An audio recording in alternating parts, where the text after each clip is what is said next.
Es un placer siempre estar aquí. Y como ya Mitch ha dicho, o el pastor Mitch ha dicho, es un placer siempre para mí estar con ustedes, ¿verdad? Lo hice por tantos años y ahora en una posición diferente, desde una posición diferente, me siento realmente contento de poder hacerlo de nuevo, ¿verdad? Predicar en esta iglesia que por tantos años ha sido una bendición. Si me permiten, el aparato me hizo una jugada y entonces voy a tener que jugar un poquito para encontrar lo que quiero compartir con ustedes en esta mañana, ¿verdad? No es nada nuevo, me van a decir algunos pastores, usted con los electrónicos. Pero bueno, vamos a ver si puedo. En esta mañana, como el pastor Mitch ha dicho, vamos a hablar un poco sobre lo que es la comunidad cristiana, ¿verdad? Sobre lo que debe ser la iglesia del Señor. Y es bien importante porque la palabra de Dios habla mucho de la iglesia. La palabra de Dios nos enseña mucho sobre la iglesia. Le dediqué toda mi vida a la iglesia del Señor. Le dediqué toda mi vida a la iglesia del Señor. Y ahora como misionero de Community of Hope, ya ustedes saben que la iglesia me nombró como su misionero. Y el frente mío va a ser Venezuela, ¿verdad? Vamos a comenzar allí. Ya comenzamos un trabajo misionero a donde ustedes me enviaron el mes de marzo. Y yo sé que muchos de ustedes están orando por Venezuela, ¿verdad? Ayer fue un día glorioso para los venezolanos porque en más de 300 ciudades del mundo el pueblo de Venezuela, quien eligió democráticamente un nuevo presidente, quiere establecer la democracia de nuevo en nuestro país. Así que les animamos a orar por Venezuela, ¿verdad? Porque realmente nuestro país, como algunos otros países, y debemos incluirlos en la lista también, están pasando por tiempos muy difíciles. Y sin más preámbulos, yo quiero que busquen en sus Biblias, por favor, Hechos capítulo 2, versículos 42 hasta el 47. Si son tan amables y se ponen de pie de nuevo. Estamos haciendo hoy un ejercicio bueno para las rodillas, ¿verdad? No sé si bueno, no sé si malo, pero ustedes me dirán después cómo les fue. Vamos a leer la palabra de Dios en Hechos capítulo 2, versículos 42 al 47. Dice así la palabra de Dios. Se mantenían firmes en la enseñanza de los apóstoles, en la comunión, en el partimiento del pan y en la oración. Todos estaban asombrados por los muchos prodigios y señales que realizaban los apóstoles. Todos los creyentes estaban juntos y tenían todo en común. Vendían sus propiedades y posesiones y compartían sus bienes entre sí según la necesidad de cada uno. No dejaban de reunirse en el templo ni un solo día. De casa en casa partían el pan y compartían la comida con alegría y generosidad, alabando a Dios y disfrutando de la estimación general del pueblo, y cada día el Señor añadía al grupo los que iban siendo salvos. Padre, gracias por tu palabra, por esta historia bíblica que nosotros creemos. Gracias, Señor, por el nacimiento de la iglesia y gracias porque hoy somos parte de ella. Usa tu palabra para bendición de todos nosotros, en el nombre de Jesús. Amén. Pueden sentarse. Una cosa interesante, si se dieron cuenta, es que hay varios absolutos ahí en ese pasaje, ¿verdad? Todos los días, todas las personas y toda la comida, todo el pan. Eso nos gusta, ¿verdad? Pero no hablemos mucho de eso a esta hora. Yo espero que ya ustedes hayan almorzado. Y hoy yo quiero que pensemos, esa risa me pareció sospechosa, pero hoy quiero que hablemos sobre fuimos creados para pertenecer a la familia de Dios. Estamos dentro de la serie ¿Para qué estoy aquí? Y ya establecimos con el pastor Mitch que todos estamos aquí por un propósito, con un propósito. No hay accidentes. Ninguno de nosotros es un accidente. Todos fuimos creados por Dios con un propósito glorioso. Y uno de esos propósitos es el que vamos a estudiar hoy. Todos nosotros, ¿verdad? Vea a la persona que está a su lado detrás y dígale tú también, ¿verdad? Todos nosotros, Mitch, pastor Mitch, tú también, ¿verdad? Todos nosotros fuimos creados para pertenecer a la iglesia de Dios, para pertenecer a la familia de Dios. Todos nacimos en una familia, ¿verdad?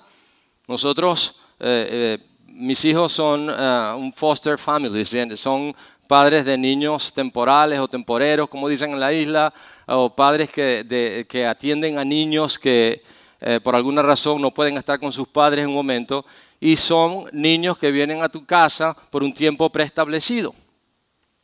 Entonces, es triste la historia de esos niños porque muchas veces no nacieron dentro de una familia. En una ocasión llamaron a mi hijo y le dijeron, señor Silva, tenemos un bebé en este momento, ¿ustedes lo quieren? Mi hijo sin pensarlo le dijo, lo queremos. ¿A dónde lo vamos a buscar y cuándo? Le dice, ya mismo en el hospital. Y lo tuvimos por algún tiempo. Y es hermoso tener esa experiencia, pero es muy triste que alguien nazca y no tenga una familia, ¿verdad? Y esa es una figura bien bonita para nosotros, los hijos de Dios, que hemos nacido por la gracia del Señor a la familia de Jesús y nacemos en una iglesia. Nacemos dentro de una familia espiritual y qué bueno que tenemos esa bendición. Y es un llamado y es una orden de la palabra de Dios. Ahora déjenme hablarles un poquito del libro de los Hechos. El libro de los Hechos no es un libro tanto de doctrina, pero es más bien un libro de transición histórica entre los evangelios y las cartas doctrinales. Hay doctrina en el libro de los Hechos, pero no es un libro doctrinal, no es una carta doctrinal. La escribió, ustedes saben que la escribió el doctor Lucas, ¿verdad? Médico, un científico. No hay contradicción entre la ciencia y la mal llamada religión, entre la vida espiritual. Lucas escribió Hechos y algunos teólogos o algunos eruditos lo llaman el quinto evangelio, ¿verdad? Lucas escribió Lucas y escribe también el libro de los Hechos como una continuación. Hechos es el libro inspirado de la iglesia cristiana. Es el inicio de la iglesia cristiana. De hecho, en este capítulo, ¿verdad? Comienza, en el capítulo 2 de Hechos, cuando comienza la iglesia. Mientras Génesis es el registro inspirado del universo físico, Hechos es el registro inspirado del cuerpo de Cristo, de la iglesia de Jesús. En este capítulo encontramos el nacimiento de la iglesia y encontramos algunas bases. Encontramos algunas evidencias visibles de lo que debe ser una iglesia de Jesucristo. Nosotros somos una iglesia de Jesucristo, amén. Y de las buenas, dígale a alguien allí, y de las buenas, ¿verdad? Y de las buenas, por la gente que hay, porque enseñamos la palabra de Dios, pero déjenme seguir sin extenderme más de lo que necesito, ¿verdad? El primer llamado aquí en este pasaje es a mantenernos firmes. Dice, manténganse firmes, ¿verdad? Cuando pensamos en estar firmes, ¿en qué pensamos? En militares, ¿verdad? En posiciones militares. Yo quiero que piensen hoy en otra figura y que pensemos que la idea que aquí menciona Lucas tiene que ver con persistencia obstinada. En esta época no se usa mucho esa palabra obstinada, pero cuando yo crecía, cuando un muchachito era muy tremendo, le decía, este muchacho sí es obstinado, ¿verdad? Como que terco, ¿verdad? Le decían no y él era sí, le decían sí y él decía no. La verdad es que la palabra en sí es muy buena porque quiere decir, cuando se habla de mantenernos firmes, se habla de una persistencia obstinada, que usted va a estar ahí firme a pesar de lo que sea. Y la palabra de Dios nos enseña aquí que debemos persistir obstinadamente, mantenernos firmes con los principios que vamos a estudiar ahora, con las enseñanzas de la palabra de Dios. Y esto nunca debe cambiar en la iglesia, ¿verdad?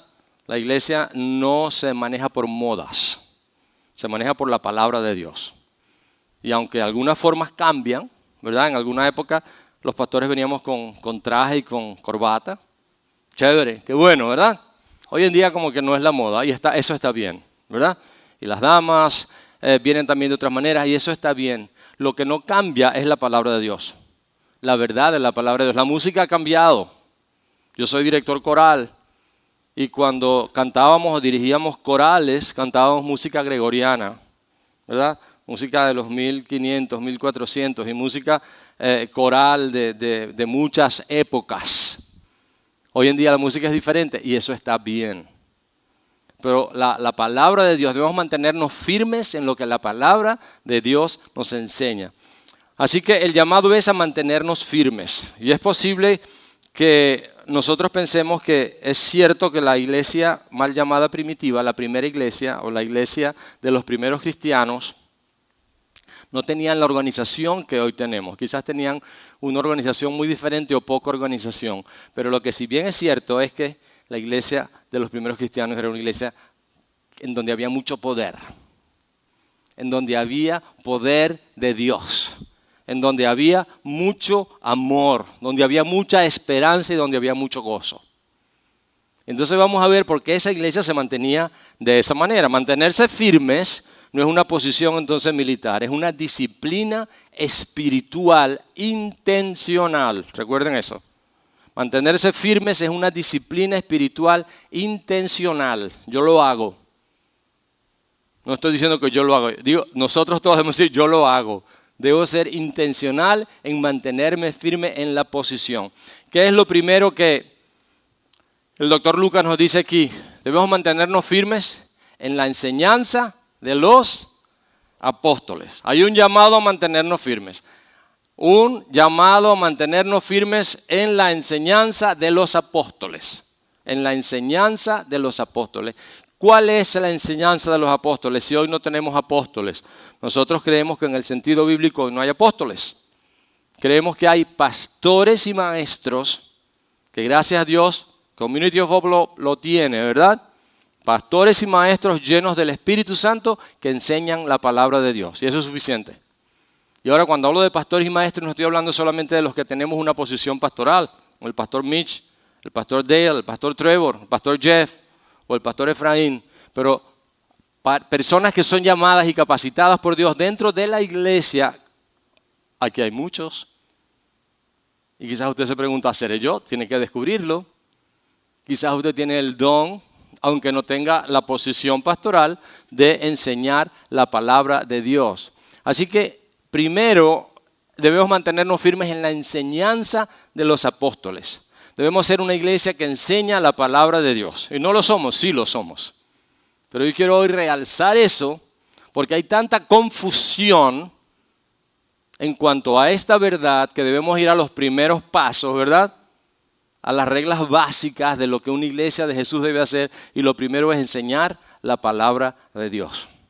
Tenemos que aprender, iglesia, a pensar bíblicamente.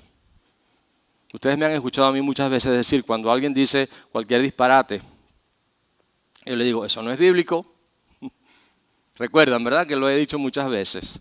A ninguno de ustedes aquí creo, porque nadie lo recuerda, pero cuando decimos eso no es bíblico, estamos diciendo eso no es algo que nosotros debemos tener en nuestra mente, en nuestro corazón, en nuestra vida, que no debemos practicar, que no debemos decir, porque eso no es bíblico. Y nosotros debemos pensar bíblicamente. Por ejemplo, cuando decimos, es que yo no puedo. ¿Eso es un pensamiento bíblico? No, ¿por qué? ¿Qué dice Filipenses 4:13? Todo lo puedo en Cristo que me fortalece. Algo tan sencillo como eso. ¿Verdad que lo hemos dicho en ocasiones? Yo no puedo. Nos vamos a mudar para los Ajachia, yo no puedo. Y el servicio va a ser a la 1:30. Gloria a Dios. Yo no puedo. Nada personal. ¿Okay? La doctrina, mis amados hermanos, la doctrina debe probar. ¿Qué es la doctrina? A veces pensamos, la doctrina, la teología. Voy a usar esas palabras, pero eso es cuando estudiamos el curso de teología en nuestra iglesia, y lo vamos a seguir haciendo, lo hacemos cada domingo cuando predicamos, lo hacemos en cada clase. Teología es enseñar la palabra de Dios. La doctrina es lo que la palabra de Dios enseña, lo que creemos, ¿verdad? Las cosas de la palabra de Dios. La doctrina debe probar la experiencia. La experiencia no es la que prueba la doctrina. ¿Han escuchado a alguien decir, es que yo sentí un rayo del cielo? Qué bueno que sentí un rayo del cielo, pero no es el rayo del cielo lo que define quién yo soy y lo que yo debo hacer. Porque si yo no siento el rayo del cielo y Keren lo siente, ¿verdad? No significa que yo no conozco al Señor. Podemos entender eso, podemos decir amén a eso. La experiencia no define la doctrina. La doctrina, la verdad de la palabra de Dios, define la experiencia, no es emociones lo que nos define. Otra verdad, para hacer el trabajo de Dios como iglesia y como personas, ¿cuántos de nosotros queremos estar en el propósito de Dios? Saber por qué estamos aquí y queremos hacer el trabajo de Dios. ¿Cuántos de nosotros podemos levantar nuestra mano a los que quieren hacer el trabajo de Dios? Que saben, que sienten, que creen, que quieren ser instrumentos de Dios. Déjenme decirles lo siguiente. Para hacer el trabajo de Dios necesitamos el compromiso inquebrantable hacia la primacía de una enseñanza y predicación bíblicas. Nuestro compromiso inquebrantable tiene que ser hacia la palabra de Dios, hacia las verdades de la palabra de Dios, porque la palabra de Dios define las experiencias. No son las experiencias las que definen la palabra de Dios. Necesitamos, hermanos, y aquí venimos a lo práctico, ¿verdad? Cada uno de nosotros. Ese lo recuerdo. Necesitamos comenzar a tener un tiempo devocional diario que incluya lectura de la palabra. Lo estás haciendo. Estás teniendo un tiempo devocional diario leyendo la palabra de Dios. Ahora, yo no estoy diciendo, hoy tengo que leer la Biblia. Yo no estoy diciendo que marquen una X así, el que tienen que leer bien y leemos. Vamos a ver dónde me aparece la Biblia. Yo sin lentes tampoco leo. Y algunos quizás lo hacen así, se le olvidaron los lentes. Y vamos a la Biblia de una manera como si Dios fuera loco, ¿verdad? Como si Dios fuera un desordenado, que Él nos mostró una carta y nos escribió una carta bien ordenada para que nosotros vayamos a la palabra de Dios como si fuera cualquier cosa. No, tenemos que tener un sistema de estudiar la palabra de Dios. Amén. Estudiar la palabra de Dios, leer la palabra de Dios de una manera ordenada, con un sistema. Necesitamos comenzar a tener un tiempo devocional serio, intencional, mantenernos firmes frente a lo que significa la palabra de Dios. Ustedes saben lo que le costó a tantas personas a través de los años que tengamos esta Biblia hoy de la manera como lo tenemos. Miles de personas murieron, algunos fueron a la hoguera. Ustedes saben cuántas Biblias tengo en mi oficina. Un montón, ni yo sé cuántas tengo. Hay personas que no tienen Biblia en el mundo. A nosotros nos llegó la palabra de Dios. Debemos tener un tiempo diario de lectura de la palabra de Dios y debemos comenzar hoy mismo. Yo les he enseñado muchas veces cómo hacerlo, ¿verdad? Lo hemos mostrado, el pastor Mitch lo puede hacer. Hay muchos de aquí que si usted no sabe por dónde comenzar, cómo comenzar, le vamos a enseñar cómo hacerlo. A menos que sea como Elisa, mi nieta, que cuando el papá... Ella quería leer la Biblia, el papá le dijo, papá, ¿por dónde comienzo? Y mi hijo le dijo, bueno, mamita, comienza por Lucas, ¿verdad? Por Juan, uno de los evangelios. No, pero ese no es el primer libro. El primer libro es Génesis. Bueno, nadie la sacó de allí y comenzó por Génesis. Por supuesto que tiene muchísimas preguntas. Pero si nosotros le enseñamos, ¿verdad?, cómo leerla, entonces usted sigue un plan, va a poder entender muy bien lo que la palabra de Dios enseña. ¿Cuántos días debo tener un tiempo de lectura de la palabra de Dios? Todos los días. ¿Cuántos de ustedes están ocupados en la semana? Todos, no me diga todos, porque hay algunos que no están muy ocupados. Algunos que estamos jubilados, ¿verdad? Estamos muy ocupados. Tenemos tiempo para hacer lo que queremos, ¿verdad que sí? Entonces nadie me puede decir yo no tengo tiempo para leer la palabra de Dios. Porque si es importante y es lo que nos va a ayudar, y ustedes me dijeron, ¿verdad? El pastor los agarró así, ¡oh! ¿Cuántos quieren hacer la obra de Dios? Yo, pastor, ¡ay, qué rico hacer la obra de Dios! Bueno, si no te metes en la palabra de Dios y si no piensas de una manera bíblica, tengo una palabra para ti. No vas a poder hacer la palabra de Dios, la obra de Dios. Porque necesitamos tener una mente bíblica, necesitamos meternos con la palabra de Dios. En la enseñanza de los apóstoles. Debemos mantenernos firmes en la comunión. Es la segunda verdad. Me las pusieron todas juntas, pero está bien. Después se las cobro. En la enseñanza de los apóstoles y en la comunión. ¿Qué es la comunión? Una iglesia llena de amor. ¿Ven la palabra? La palabra comunión es una ¿cómo se dice? Una palabra compuesta. Gracias, pastor. No se vaya de ahí, quédese ahí. Común, unión. Tenemos en común algo que nos une. Hay algo que nos une y nos hace tener cosas comunes. ¿Se dan cuenta? Esa es la palabra común, unión. Yo, como les decía antes, yo me gradué de dirección coral y cuando dirigíamos los coros teníamos voces, por lo general, 4, 5, 6 voces, hasta 8 voces y no usábamos instrumentos ni usábamos electrónicos para afinar el coro. Cada voz tenía una nota diferente, ¿verdad? Entonces teníamos, y busqué el mío, no lo pude conseguir, y hoy en día los músicos no tienen diapasón. El asunto es que hoy tocamos un instrumento y buscamos electrónico y nos da la nota, ¿verdad? Nosotros teníamos un pequeño aparatico que tú, de hierro, de metal, tú lo sonabas y te hacía pen, la, si, do. Esa es la nota la. Teníamos que tener esa nota ahí y comenzábamos con los diferentes coros. La, si, do. Do comienza aquí, yo. Y teníamos 4 voces y comenzábamos a cantar de esa manera. ¿Ok? Si usted agarra un instrumento, en las orquestas lo hacen porque ya el instrumento que toman lo han afinado con el diapasón. Entonces el violinista, si es una orquesta, le da el la, le da la nota y todos los demás instrumentos la tienen que afinar. Pero cuando usted agarra un instrumento, si está desafinado, todos los demás instrumentos van a estar desafinados. ¿Saben por dónde voy? ¿Están conmigo ya? ¿Verdad? ¿Cuál o quién es el diapasón de la iglesia? El Espíritu Santo de Dios. Si ustedes se afinan de acuerdo al pastor Efraín, yo les dije muchas veces, Efraín es mi pastor, todo me faltará. Perdón, pastor Mitch.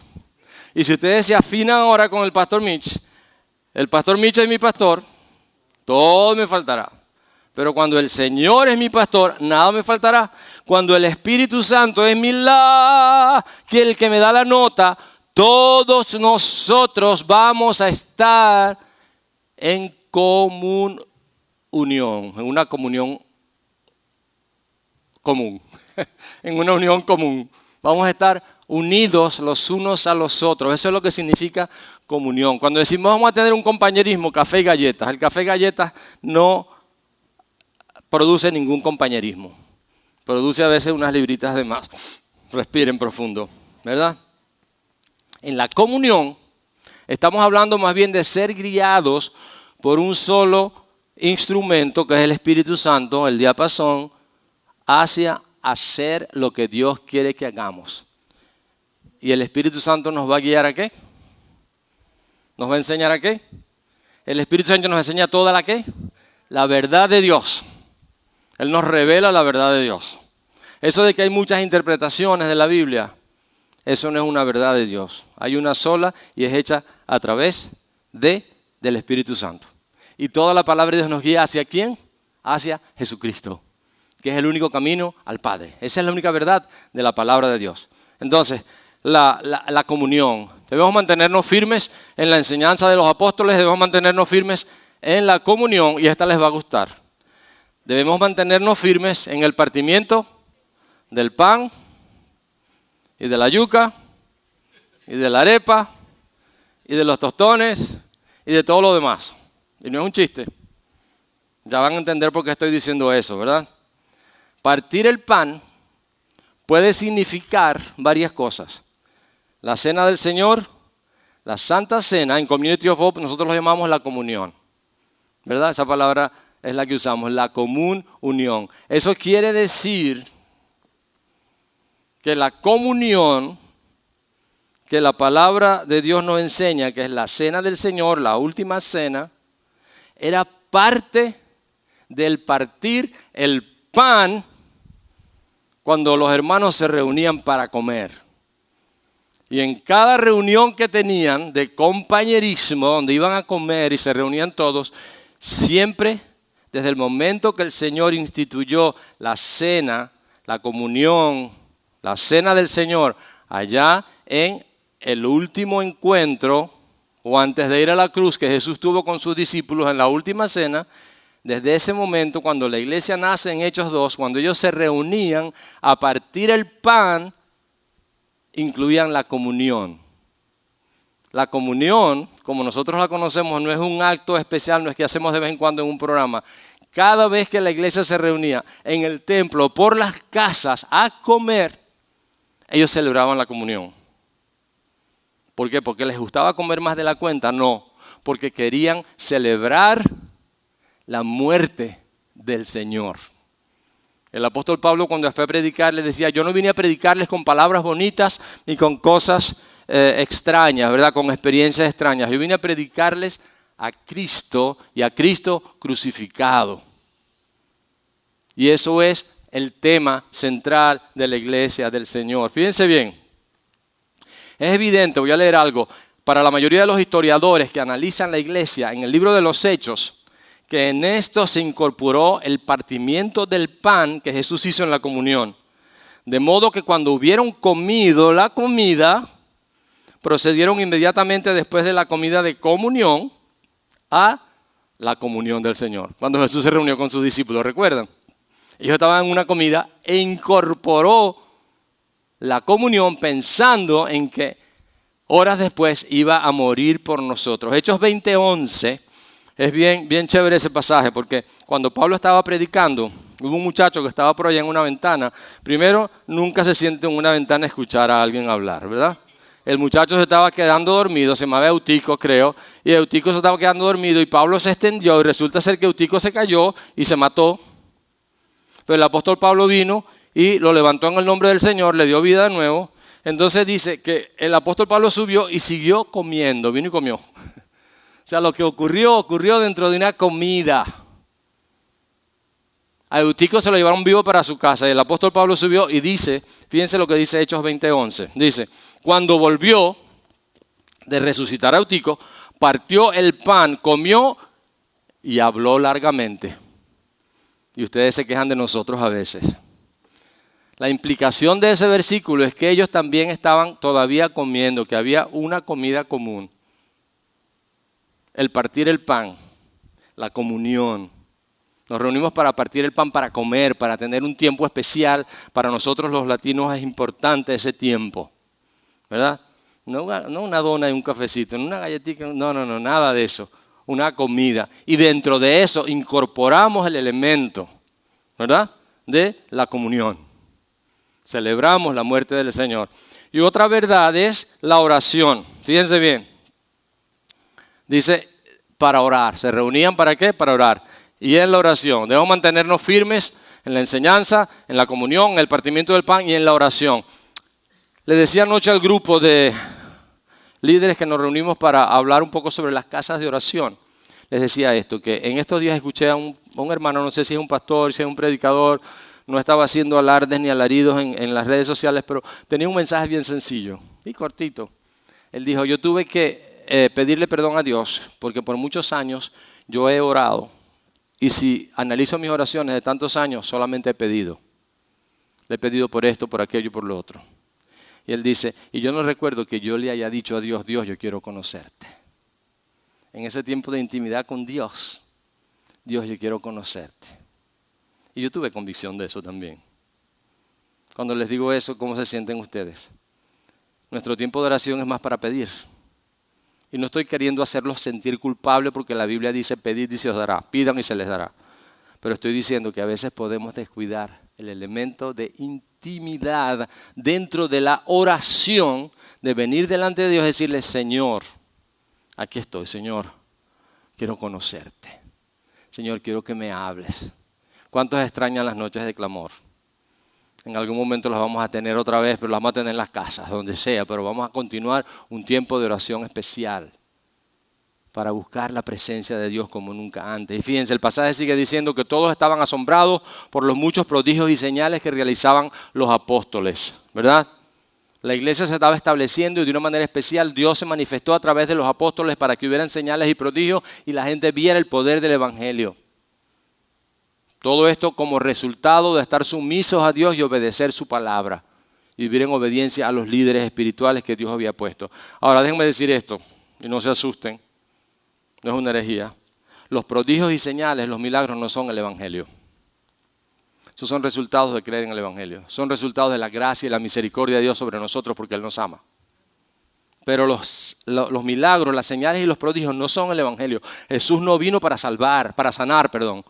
Jesús vino para salvarnos. Jesús vino para perdonar nuestros pecados, para establecer, redimirnos y establecernos en una nueva relación con Dios. Porque si solamente fue para sanarnos, el Señor resucitó a Lázaro y lo sacó de la tumba. ¿Y qué pasó? Lázaro se murió después. ¿Se dan cuenta? Entonces es más que sanidad, es más que milagros. nosotros oramos por milagros. Y no hacemos cultos de milagros porque todos los días estamos orando por milagros. La iglesia todos los días ora por sanidad. Cuando conseguimos a alguien enfermo, oramos para que Dios lo sane. Anoche oramos por la hermana de Iris, una hermana que está muy enferma. Seguimos orando por ella, ¿verdad? Entonces, oramos por los enfermos. Y Dios se encarga de hacer lo que Él quiere, cuando Él quiere y como Él quiere. Amén. Entonces, no nos confundamos. Pero fíjense una cosa más y termino con esto. Y la banda en 2 minutos va a pasar. Sigue diciendo el pasaje, todos los creyentes estaban juntos y tenían todo en común. El pasaje que leímos. ¿Cuántos creyentes? Todos. ¿Y tenían cuánto en común? Todo, absolutos en la palabra de Dios. ¿Ah? Qué interesante, fíjense. Estaban juntos. A veces decimos, sí, yo estoy aquí juntos pero no revueltos. ¿Han escuchado eso? Han dicho eso en alguna ocasión. Estamos juntos pero no revueltos. Es decir, de lejitos, ¿verdad? No, ellos estaban juntos y revueltos. Y en Community Hope queremos estar juntos y revueltos. Queremos vivir lo que la iglesia de estos primeros cristianos experimentó. Fíjense, la soledad, hermanos, nunca es una bendición. A menos que su nombre sea Soledad y es una bendición. Pero la soledad no es una bendición. Hay varias soledades que yo conozco, entonces quiero aclarar eso. Déjenme decir esto. En mayo del 2023, el cirujano general de Estados Unidos, Dr. Vivek Murthy, publicó un informe que llamó la atención sobre una epidemia que afecta a 1 de cada 2 adultos estadounidenses. La mitad de nosotros estamos solos, decía él en lo que él publicó. La soledad y el aislamiento social, dice el doctor Murthy, son problemas urgentes de salud pública, más extendidos que el tabaquismo, ¿verdad? La diabetes o la ansiedad. También resulta que la soledad plantea graves riesgos para la salud y la longevidad. Es decir, que se va a morir más joven. Por eso siempre estoy con gente. Este es el reporte. Él dijo, el aislamiento social aumenta el riesgo de muerte prematura en un 29%. El equivalente al impacto de fumar 15 cigarrillos al día.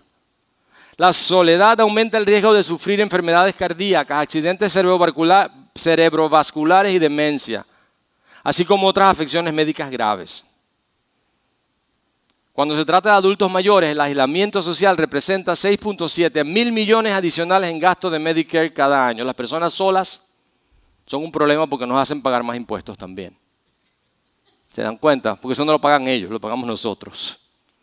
Ahora, mis amados, la Biblia nos enseña que hemos sido llamados a pertenecer y a pertenecer a la familia de Dios. A pertenecer a la familia de Dios. No hay otro lugar en el mundo donde nosotros podamos ser quienes somos y resolver las situaciones que tenemos entre las familias. ¿Cuántos de ustedes tuvieron una familia perfecta? ¿Quién de ustedes no peleó con sus hermanos o sus hermanas? ¿Quién de ustedes de vez en cuando no le faltó el respeto a su papá o a su mamá? O su papá o su mamá se equivocaron. Pero pedimos perdón, ¿verdad? Los padres pedimos perdón a nuestros hijos. Yo lo hacía, mi esposa lo hacía, menos que yo. Yo tenía que hacerlo más que ella. Ahora, el asunto es que en toda familia hay problemas. No hay iglesia perfecta. No hay familia perfecta. El caso es que nosotros estamos en una situación de cambio. Nuestra iglesia ha tenido muchos cambios juntos y yo sé que Dios ha permitido que eso ocurra para que nuestra iglesia crezca aún más, pero no estamos hablando solo de gente, sino de gente que crece en la palabra de Dios, gente que obedece a Dios y vamos a causar un impacto en esta ciudad, aquí donde estamos. Hemos sido llamados a pertenecer y a pertenecer a la familia de Dios. Rápidamente. Cuando se fortalece la comunión en la iglesia, amándonos unos a otros y a los demás, como Cristo manda, la gente se va a dar cuenta y van a venir. Esta iglesia de los primeros cristianos decía, míralos cómo se aman, y la gente venía, ¿verdad? Puse aquí, no tengo tiempo para terminar un par de ideas, pero dice, quiero decirles eso, ¿soy un consumidor o soy un miembro de la comunidad? ¿Te estás convirtiendo en parte de esta comunidad de fe o estás tomando lo que quieres y vas a diferentes iglesias que ofrecen diferentes programas para tu conveniencia? No queremos ser un consumidor, queremos ser un miembro, un socio de nuestra iglesia, de la iglesia. Parte de ser socio de esta comunidad es estar listo para servir. Es estar listo para servir. Así que, hermanos, hemos sido llamados para pertenecer a la familia de Dios. El pasaje dice: cada día el Señor añadía al grupo los que iban siendo salvos. Cada día el Señor añadía a la iglesia. ¿Quién añadía? No el pastor, el Señor. No los que lideran la adoración, el Señor. ¿Por qué? Porque la iglesia estaba haciendo y se mantenía firme en todo lo que mencionamos. Qué importante es entonces que nosotros entendamos y seamos parte de ese movimiento. La banda puede pasar ahora, por favor, para que cantemos. Y luego el pastor Mitch va a pasar y nos va a despedir y va a decir algunas instrucciones finales. Pero déjenme decirles esto. Necesitas pertenecer a un grupo pequeño. Es la mejor manera no solo de pertenecer, sino también de creer, de crecer y de llegar a ser todo lo que Dios tiene para ti. La mejor manera de lograrlo es a través de los grupos pequeños. Nuestra iglesia va a comenzar pronto. Ya comenzó una casa de oración, un grupo pequeño. Vamos a comenzar 3 más.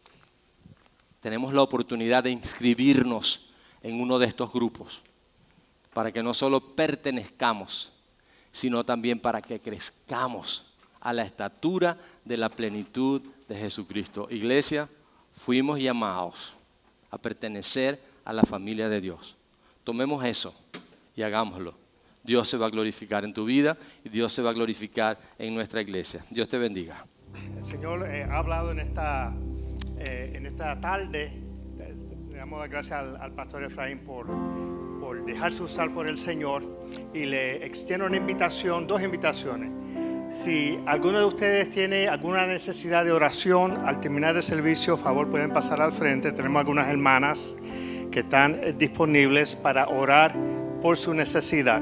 Queremos también mantenernos en contacto, así que al salir, si viene por primera vez, por favor de presentarse en el mostrador para compartir su información con nosotros, y nosotros vamos a compartir información nuestra también. Estamos registrando personas para los grupos pequeños, y el sitio o el lugar, el entorno donde se practica y se va a desarrollar todo lo que el pastor habló hoy, de esa comunión, de esa perseverancia, el mantenernos firmes en la palabra, en la comunión, en el partimiento del pan.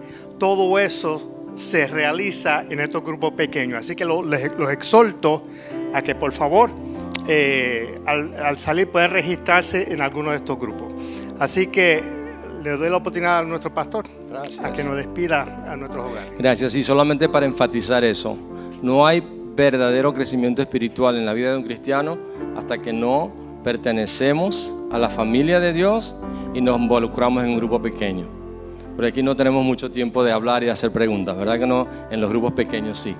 Y ahí compartimos y crecemos. Los animo a que asistan a alguno de estos 4 hogares que han abierto sus puertas para que semanalmente nos reunamos para crecer, para pertenecer, para creer en el nombre de Jesús. Permítanme orar. Padre, ahora clamamos por tu bendición, que esta semana tu iglesia reciba la bendición tuya, Dios, con la presencia del Padre, la comunión del Hijo y la dirección y el poder del Espíritu Santo en la vida de cada uno. En el nombre de Jesús. Y la iglesia dice: amén, amén. Iglesia, ven paz. Dios te bendiga.